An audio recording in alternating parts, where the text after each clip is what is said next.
Good evening, everybody. I apologize. I haven't been very good about posting lately. Life's just been doing life, and frankly, I just was distracted with taking care of life, so I do apologize.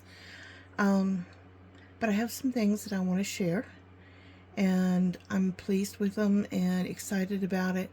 For what it's worth, I've been working in my craft room the last few days, going through and cataloging and moving and fixing things so I can find them and all that good stuff.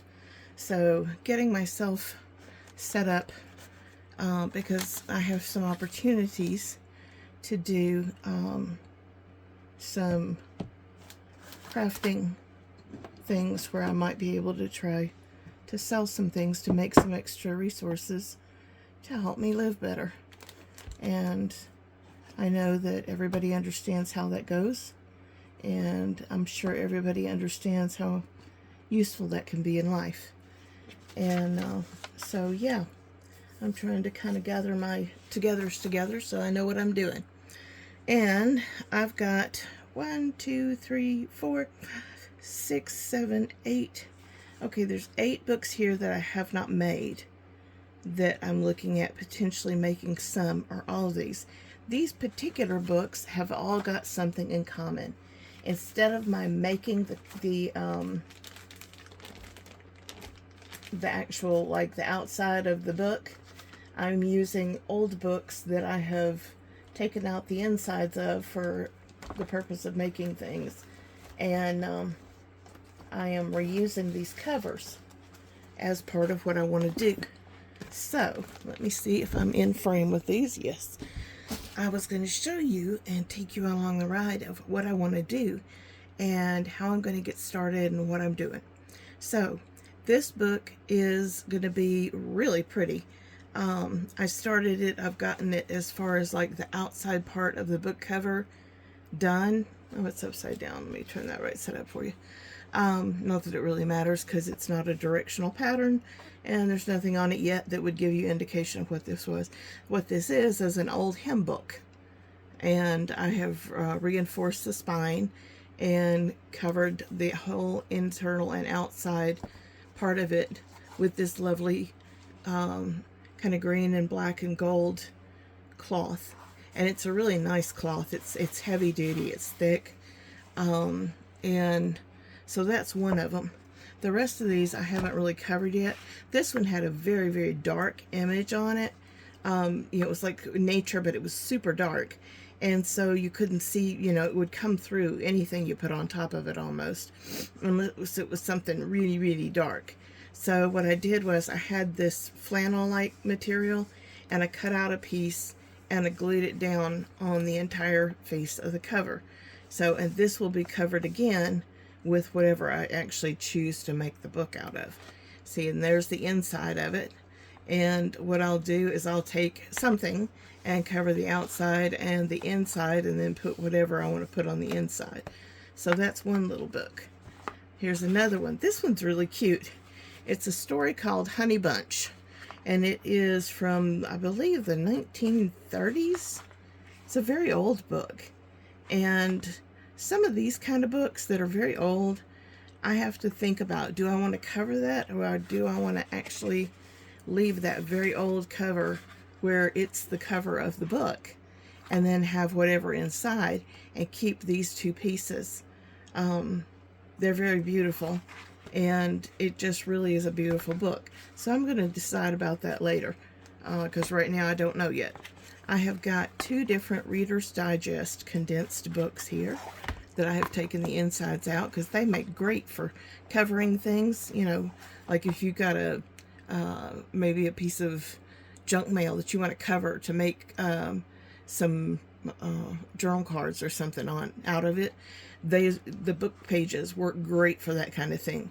So these are actually very nice covers. Once again, I am not 100% sure. Do I want to leave these covers and maybe put a covering on just the spine, but use part of this dark brown, maybe do some kind of a framing or something and use part of that dark brown in it. I don't know yet.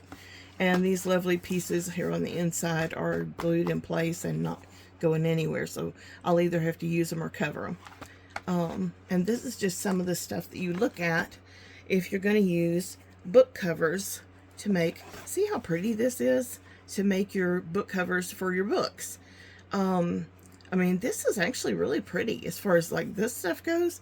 And I could actually, if I don't want to have the Reader Digest thing here, I could actually right here along this edging of the spine, replace that all the way around into something different and still have the pretty paper here and have the pretty dark blue paper on the inside. And then whatever kind of book you want to put in it, you create your book because there are no rules. Here is another one. This book had a lot of busy drawing on it, and I tested it with some lighter fabrics. Everything seemed to show the writing and stuff on it, so I just grabbed a piece of muslin and glued that down over top of this to help protect the you know, so when I put the fabric on it, it wouldn't show the designs on it through. And once again, this has some nice little paper on the inside. I can cover that, or I can use it. Then this is kind of weird. This thing, once again, it's like the 30s or 40s. It's a very old book. It's called The Monitor and the Merrimac, and it's about those two ships back in the Civil War. They were the first of their kinds, and where they met and had their battle, and you know, one of them won, one of them lost, blah blah blah. But anyway, it was interesting in history, so I'm debating keeping this cover for its historical value and putting something inside it, you know, different. And here's another one of those hymn books. Now this hymn book is kind of tattered, so I would reinforce. I'm going to put in, maybe either glue this down and then put something in on top of it like I did with this other book, and reinforce this spine so that it's not all floppy like this. It'll have some stamina to it and be able to handle, you know, signatures being put in there. So all of this will be covered up. The whole thing, all that'll be covered up, and that spine will be strengthened. But these are all some things that I already have sitting here, able to be used to make books with. I can still take and use things like packaging. This is a Triscuit box. I happen to like Triscuits. So I was like, this is really heavy. This is actually a pretty heavy paper for the, you know, stickerness cereal box. And cereal boxes are fine to use too. But this is actually pretty heavy. I was like, oh, I want to keep that. That would be something that I could possibly use for making a book. And you can take it and take it apart, put it out flat, cut off the edges and, you know, the bits and pieces. And then what you have left is something you can work with to create the cover and the spine, and, you know, make it into a book. If you want to make it big, you can take, because only one of these edges is going to come apart. This edge is going to come apart because this is where it's glued together. So you're going to dismember, you know, take that apart. It's going to lay flat. This piece is going to be in the middle, still available to make a spine out of. Now that's going to be one huge spine. If you do use the box, you know, just as it's made, that would be a very large spine, which is not an issue. You just probably need, in this size book, with that size spine, I would say you'd probably need 5 to 6 signatures at least. You might get 7. So this is going to be a really big book if you use this signature, use this spine as it is. You can also take and cut this loose and make it smaller, you know, bring it down and then put it back together again and reinforce it so that it'll stay in place, and make it smaller so it'll hold fewer signatures. So that's a possibility as well. So these are some of the things that you have to think about when you are looking, you know, to make some books. Okay, you want to make some books, you want to try to sell some books. Christmas is coming. It would be nice. Sorry, needed a sip. It would be nice to have some things that maybe you could sell, or maybe Christmas gifts. And so you can look at things like that. This other packaging, here's another piece. It's just a simple, you know, taco kit. Now this one's lighter weight than the other one, but by the time you add cloth to it and possibly a bat, you know, like I did with this one, like a piece of muslin, before you add your decorative cloth, something like that before you add your decorative cloth. Then by the time you do that and you have 2 layers of cloth over this, it's going to be plenty sturdy, because you're also going to reinforce that spine when you build a spine. Anytime you build a spine, no matter what you're building it out of, you typically use this little area in here around the spine. You will usually cut a piece of fabric and lay it down here and glue it in place. And then it's usually the same fabric that's on the outside, and it'll fold in. That way you don't have these funky edges at the top. As you can see, you'd have that sticking out, and that doesn't match what you're doing most likely. So that's why you put that in there. You go ahead and then when you do your outsides, you fold that over and press it in, and that way it's nice and neat and clean. So these are just some tips about how you put these things together. Now, just for you to get an idea, I think we've done this before, but I wanted to do a little bit again just to give you an idea. This is something that's unusual. I don't usually do this. I took one of those composition books, you know, like you buy at the store for $1 or $2, the ones that have all of the what you call it, you know, just the simple, they're like black and white, and they have the plain little paper in it. And usually they're, I don't know, some of them are college ruled, some of them are not.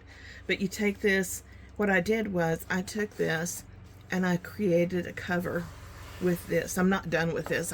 This is the beginning of it. I created a cover with this beautiful horse fabric. In here on the leaves, I also took the fabric here and wrapped it around big pieces of like this kind of, you know, a firm paper, and created, or cardstock, and created a little pocket on the front and again on the back for you to stick notes in, or, you know, if you've got some loose papers that you need to stick in there, you can do that with this. And I am going to go through here and do some decorating. I tried one time, I don't know that I've got that one handy. I'm not sure, because I don't really mess with it. I tried one time with coffee dye on the paper. It was not very successful. It really was kind of grungy looking, like big old puffy, warped, just not nice looking at all. And so, like this one, I just tried, I put some plain paper down, you know, this wrapping paper like you get in the packages when you order something like from Amazon or whatever. And I put that down, and I just started doing some collaging on it. I just started with this. It's not finished on the cover yet either. But as you can see, I haven't even put the inside in on it yet, or what I'm doing for a design in there. But I just started putting in some little decorative things here and there. And, you know, making some little spots here and there. That's a little decorated paper clip. Here's like a little belly band with an old ad in here. Just different things. This is by no means finished, but I just was playing around with it, trying to see what I could do and have a good time with it. This flips out and you have writing space. You know, just different things. So I have not done these previously very much, so these are a new exploration for me. And I want to try to do some things with them that'll be very nice, but will you know, not make it so that they're not usable. Like I said, in the coffee dyeing thing, that made that book pretty much unusable, except just for me jotting notes in it. It's not something that I would ever give to somebody, or, you know, or offer to sell to somebody. It really came out unpleasant, and I will try to find it. I don't even know where it is, I'll be honest. I will try to find it. It may be in the other room that I'm actually using it for notes and stuff. If I can find it, I will show it to y'all. But, you know, it's not really, that's not something that I plan on doing much of. See, here's another one like that same concept. Open it up. I've started the cover on the inside here. Hadn't finished it yet. These, I just wanted to try it out for fun and see how they work. And like I said, I've probably shown you these before. This one is an autumn book, and it's got all different kinds of papers. You know, my standard thing is in the center of every signature. I put a coloring page, and then we have all different kinds of papers. Most of these are coffee dyed. There's some that are not. There's just different things in them. so that you can create a book with this. I've got some really pretty fern and stuff in here. This one I'm thinking about doing a fall slash Halloween thing. I have one of the opportunities I have is set for fall and Halloween stuff. So this one, I've got some really beautiful, like apothecary, kind of spooky kind of stuff in some of the images that I've got. So I was thinking about printing out some of that and putting that in there too. But anyway, that's one I want to work on. And then of course you remember my ocean one with all of the stuff in here that has so many things. A lot of this is really old stuff. Some of it's not. Some of it's things that I made. Just different stuff. Yeah, and envelopes in here. A bunch of stenciling and different fun stuff. This one's about 3/4 of the way done. It still has quite a bit more to be added to it, though. It's not finished. But it's not too far from being finished, at least. So that's nice that it's at least somewhat on its way to being done. So this kind of thing, different books. These I'm looking to put out as offerings for sale on these, in this thing I'm going to do with or present with. And it's in a group.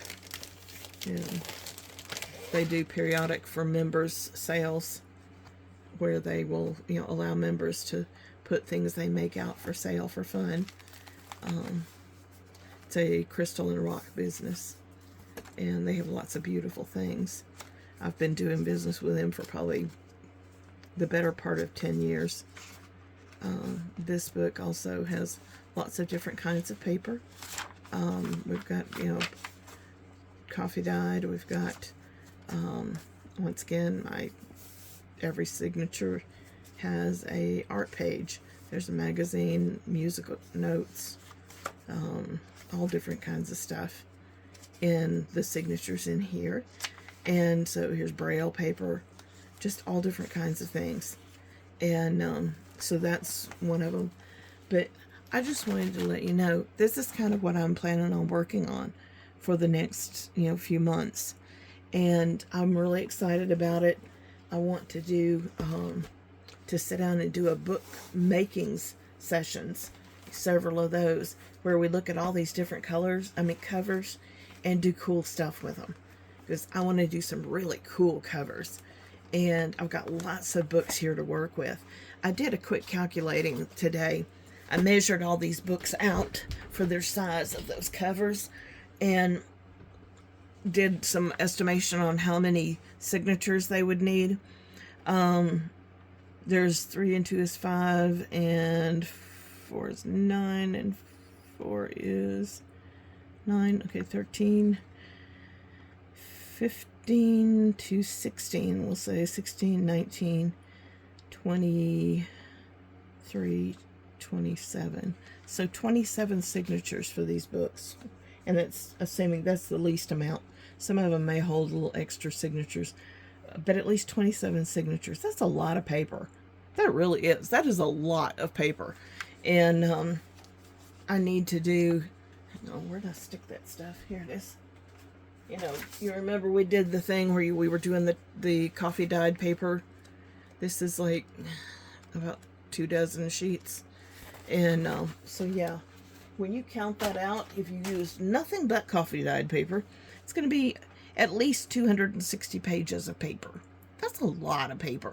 So I'm going to be thinking about what types of paper that I want to put in these.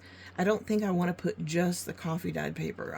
I always like to mix it in and do different things, using different types of papers, old papers, unusual things, just have fun with it and put in those, because sometimes you can put in a really fun paper and then place, have the paper itself. Hang on, let me find something real quick. Ooh, long reach. This is something I love. It is a Rand McNally Road Atlas. For those of you who are older, this is 2015. I didn't know they were still making them that late. So for those of you who remember using maps, this has got wonderful maps. And you can take and pull out a map page and put that in as a page in a book. And then you take papers that you're going to write on and put those down and create spaces for writing or for doing whatever you need to do with it on this page that has a map.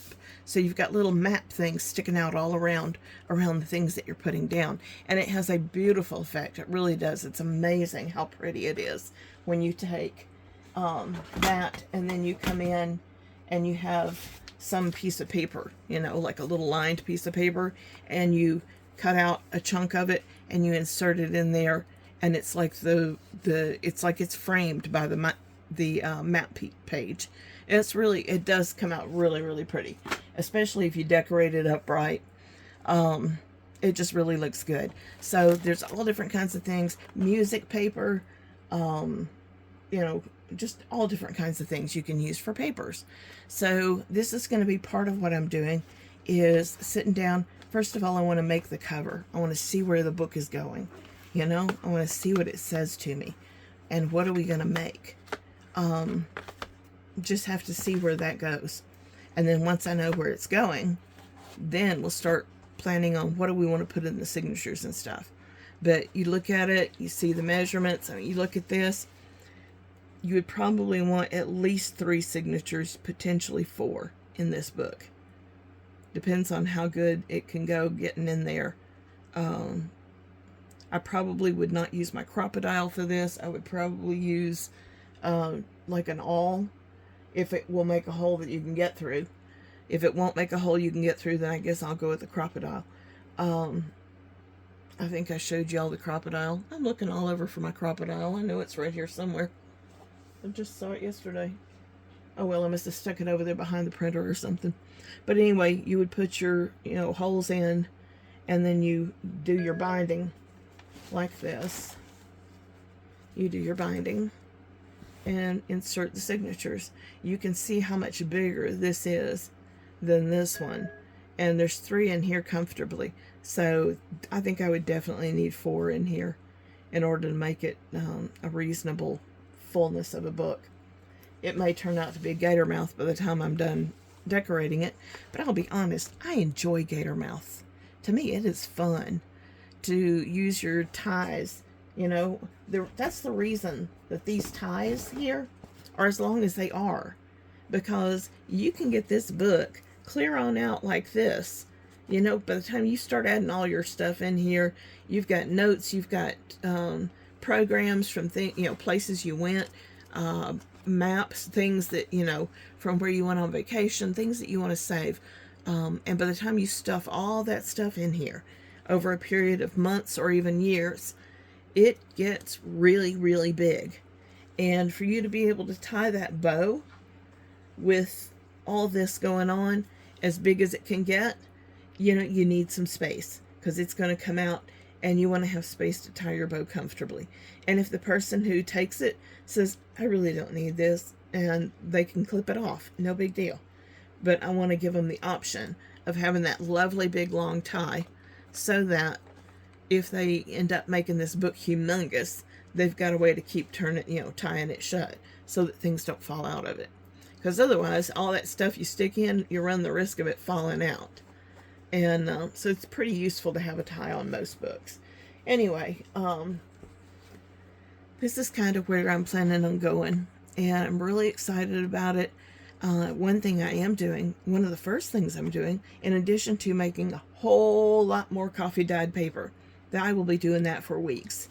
One of the other things I'm going to be doing is you take the measurement of this, and you want your book to be about 1/4 inch smaller, 1/4 to 1/2 inch, depending on how things are going to be sticking out when you decorate. If you know you're going to have stuff sticking out, then, you know, make it a little bit smaller.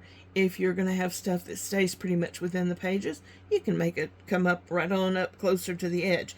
I don't think you need at least, if you did 1/4 inch, it'd be 1/8 inch on each side to have the paper, you know, protected by the book cover so that the paper doesn't get damaged. And so you usually want at least 1/8 of an inch on either side, and the same towards this side.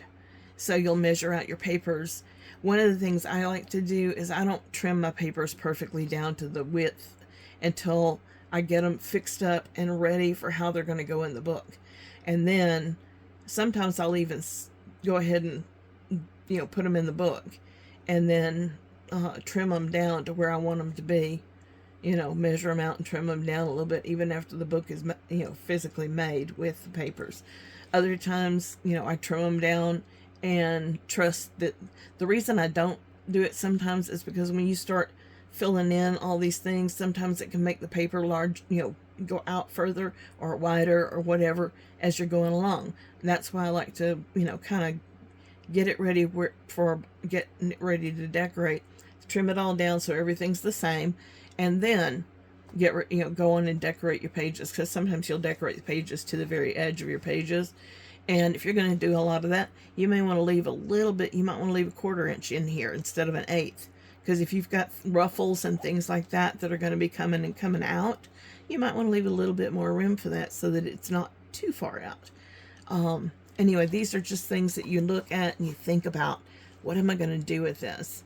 For this one, I think I'm going to have quite a bit of coffee dyed paper from a foundation in it, and I think it's going to be very eclectic. I'm debating on, do I want to go with more of a darker theme, or with kind of like things that would be cute for fall. This cover just begs for beautiful dark things.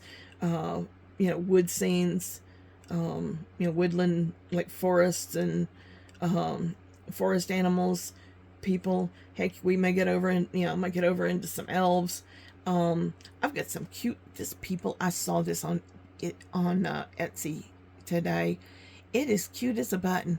They have got little paper dolls that are dressed in little Halloween outfits, and it's like little animals, little raccoons and little what else, possums and like badgers and different little animals, and they're dressed up in these little Halloween outfits. So one's like a mummy, one's like a little witch, one's like a Frankenstein.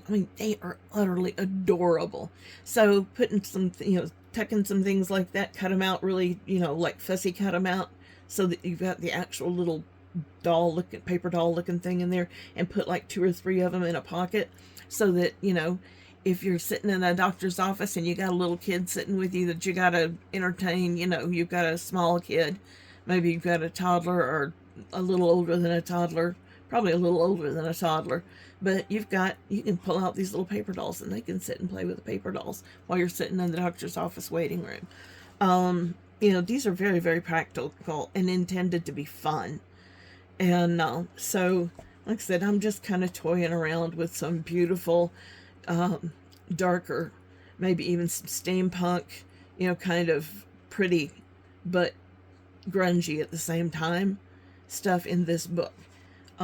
This one I have no idea what I'm going to do with yet. I love the size of this book. It's so cute and so little.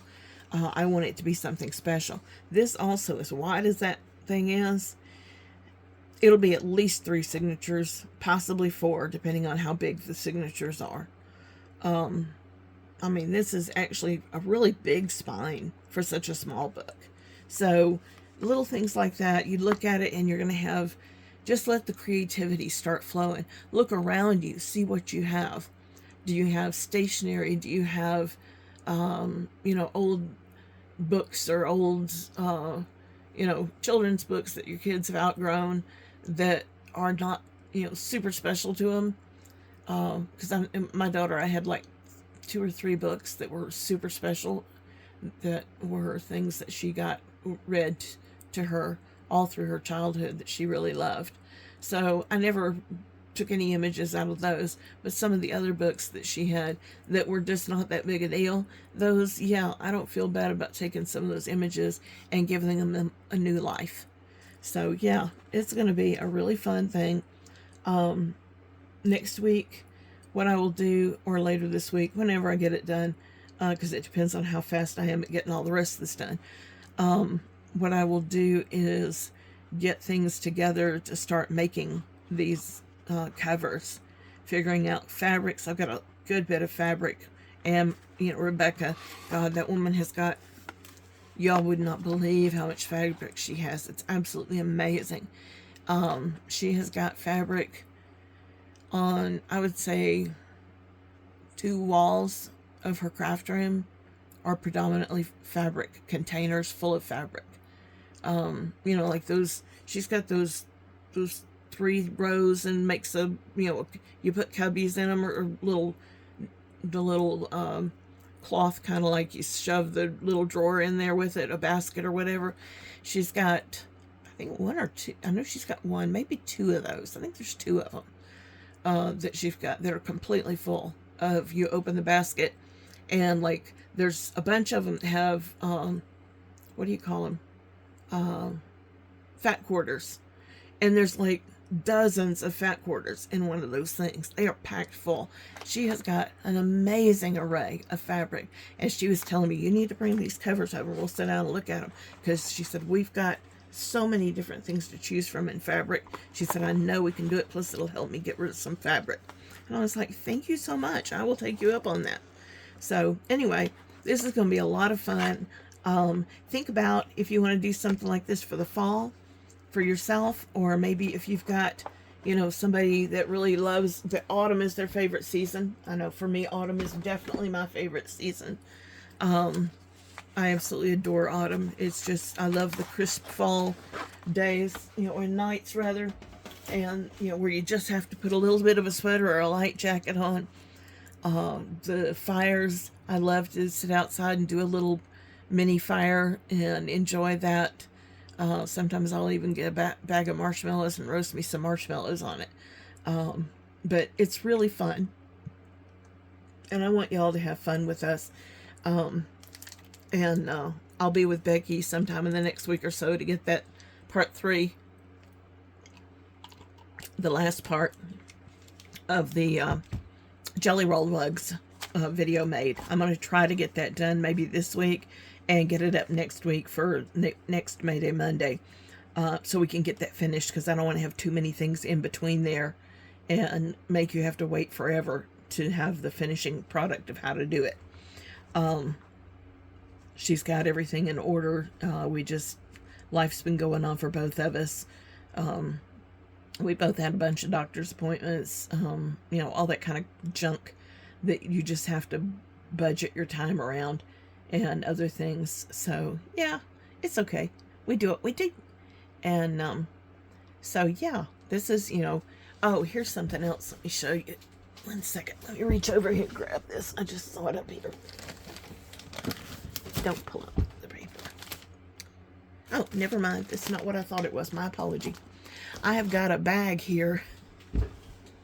Maybe this is some of it. Nope, that's not it. I've got a bag of signatures that I sat down and pre-made a bunch of signatures, because I was trying to get an idea of what I wanted to do. I was learning about putting together and coordinating different kinds of papers and stuff. And so I sat down and just made a bunch of them.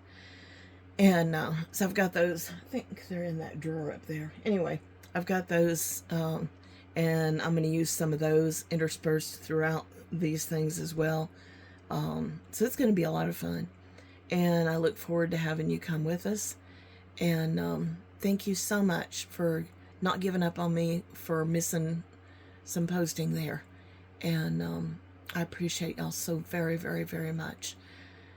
It's just, like I said, sometimes life has to be handled, and it just kind of cuts into your time for other things. But I am super grateful, and everything is good.